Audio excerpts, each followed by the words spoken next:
Bienvenue à vous sur le plateau de Télé Locale Provence, bienvenue à vous, celles et ceux qui nous regardez partout en France et particulièrement sur le département des Alpes-de-Haute-Provence. Celles et ceux qui sont de l'autre côté de la table, les représentants des forces politiques en présence pour ce deuxième tour sur le département des Alpes-de-Haute-Provence.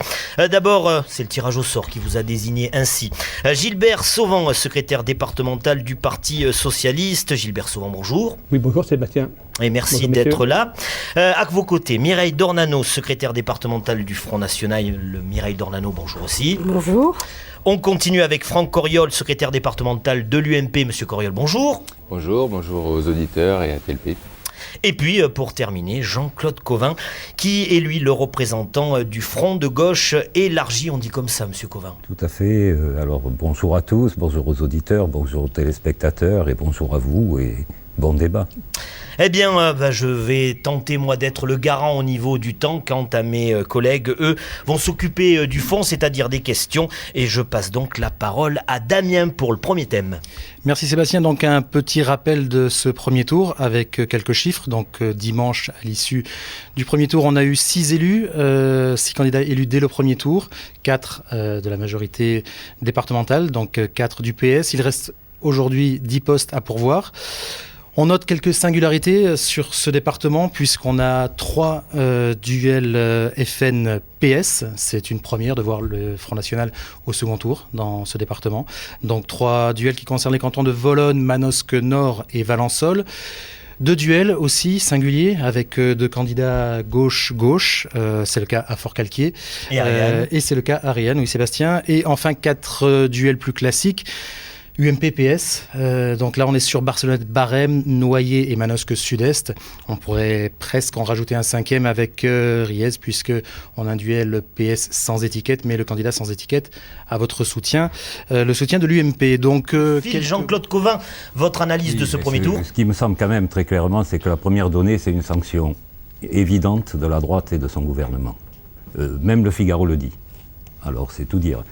Cette sanction, malheureusement, se fait aussi sur un fond d'abstention, et là je partage ce que disait mon collègue de l'UMP, et se fait aussi sur une montée du Front National, ce qui, de mon point de vue, les deux choses posent très problème.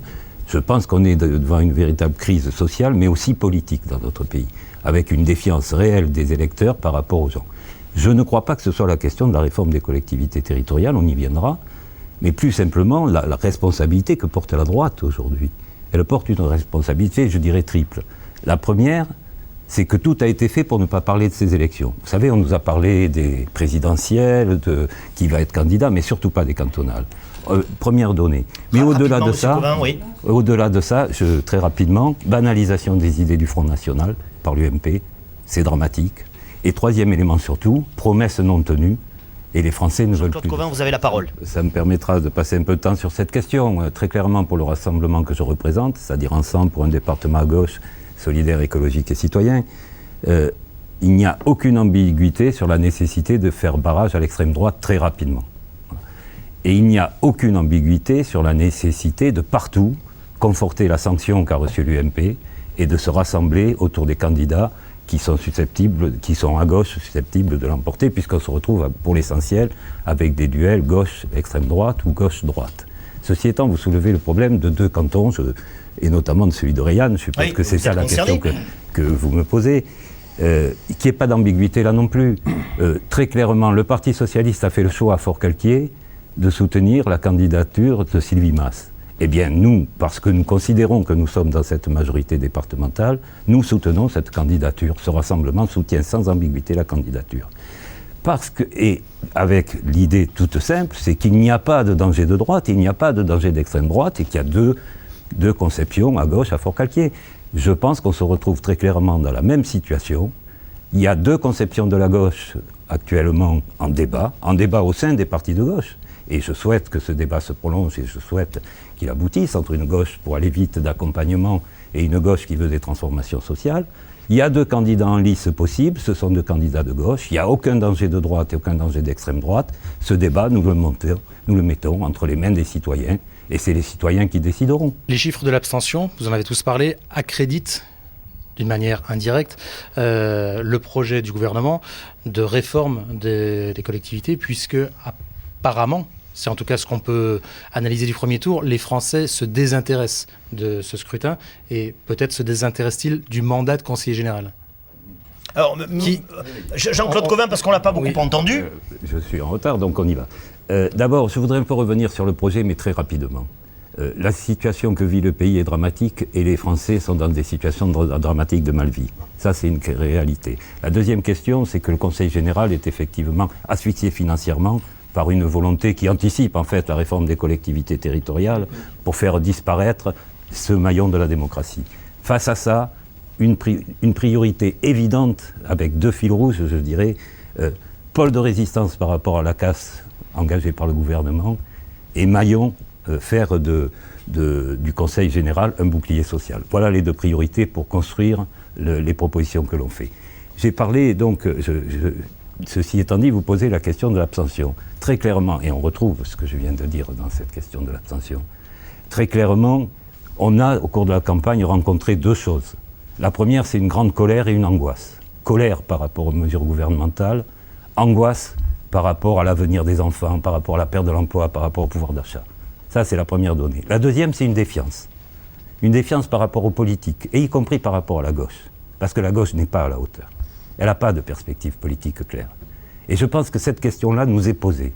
Et c'est pour répondre à cette question-là que nous essayons de travailler au rassemblement de toute la gauche, mais pas simplement comme ça autour d'un nom, au rassemblement de toute la gauche sur un projet de transformation sociale réelle, avec des véritables propositions. Pas de lien direct donc entre le mandat de Monsieur Cauvin. Jean-Claude Cauvin, il faut que... Pas sur ce qu'a dit Gilbert Sauvant. Sur la réforme territoriale, c'est ça? Sur la réforme territoriale, juste... Non, mais juste, ça veut dire que je partage. Juste, je rajoute simplement qu'y compris, c'est tout l'inverse des mesures de décentralisation qui avaient été prises. Parce qu'en même temps que cette réforme éloigne l'électeur, justement, de ce que seront les conseillers territoriaux demain, en même temps, on lui lève toute capacité, y compris de peser. C'est-à-dire ça va devenir des super-préfets qui vont exécuter les directives qui viennent d'en haut de l'État. C'est-à-dire qu'on va vers une recentralisation complète. En fait, c'est une attaque directe contre la démocratie locale. Ça me paraît évident. Mais c'est pas... Quand on n'a plus la capacité de se faire élire, on change le mode de scrutin et la règle du jeu. Et je crois que ça, c'est pas admissible. Taux d'abstention de 45,74%. Si M. Coriol arrive à me laisser parler, c'est bien. Une seule personne à la fois. Simplement parce sinon, que par rapport à ce que disait... Sinon, on ne comprend plus rien. C'est bien, c'est animé. Tout à l'heure, le journaliste de la Provence, très clairement, je le redis, l'abstention est un problème politique de fond qui est lié au fait qu'aujourd'hui, il y a une défiance qui s'est créée et non pas... C'est pas l'abstention sur le Conseil général aujourd'hui qu'il y a eu. C'est une abstention qui n'a fait que croître depuis des années. C'est ça la réalité sur les scrutins. Sur ce scrutin. Mais y compris sur ce scrutin, effectivement. Donc vous n'êtes pas d'accord, pas de lien entre le scrutin local et cette abstention qui est plus sur les problématiques nationales. Jean-Claude Cauvin, pour vous, représentant du Front de gauche à ce plateau, vos priorités pour le département? Je le disais tout à l'heure, il faut ces priorités, elles sont guidées pour l'essentiel par 2 fils rouges. C'est pôle de résistance à la politique de casse du gouvernement et bouclier social. Ça veut dire un certain nombre de mesures. Alors malheureusement, nous n'avons pas le temps. C'est services publics. Alors, nous n'avons pas le temps, donc j'allais dire, effectivement, il y a un certain nombre de questions. Services publics, avec une défense claire des services publics, on a des propositions dans ce cadre-là, qui pour l'instant n'ont pas vu le jour. On souhaiterait que le Conseil général soit d'ailleurs plus offensif sur ces propositions-là. Services publics, mais aussi logement, avec logement social, mixité sociale, vous voyez, en opposition avec ce qui vient d'être dit, mais aussi l'emploi. Voilà, les priorités sociales, c'est ça. L'éducation, comme étant une priorité, et le lien social et solidarité. Voilà, ces 5 questions, pour nous, sont les questions prioritaires, parce que malheureusement, les départements sont asphyxiés. Sur les services publics, c'est-à-dire le département doit montrer nationalement son opposition lorsqu'une école ferme, par exemple, qu'une classe ferme, de quelle manière? Très clairement, il y a les enjeux nationaux, ceux que vous venez d'évoquer, éducation nationale, santé, etc. Ça veut dire soutien à toutes les luttes qui se mènent dans ce domaine-là. Par exemple, à Manosque, collectif réanimation. Ça fait des années que tout le monde réclame un collectif réanimation, mais malheureusement, les réductions budgétaires et les nouveaux fonctionnements de la santé font que c'est toujours pas dit. Mais aussi, sans doute, il y a des enjeux départementaux. Il me semble, par exemple, on peut améliorer la proximité des services publics du département, proximité du citoyen. on peut aller à un soutien aux gestions communales qui veulent reprendre en régie certaines choses. Ça pourrait se faire en coopération avec la région d'ailleurs, qui a une maison de l'eau, pour travailler, pour aider les communes qui sont trop petites pour arriver à faire face à ces choses-là. On peut mettre en place des structures au niveau des départements pour aider à développer ça. La fin pour M. Covin.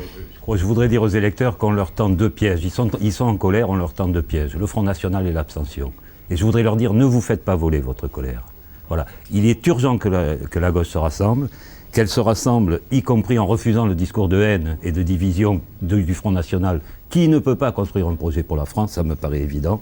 Et il est urgent de donner à ce rassemblement un contenu, et c'est pour ça que je les invite à voter pour Yannick Philipponneau sur Manosque Sud-Est et à Raymond Bressan sur Yann.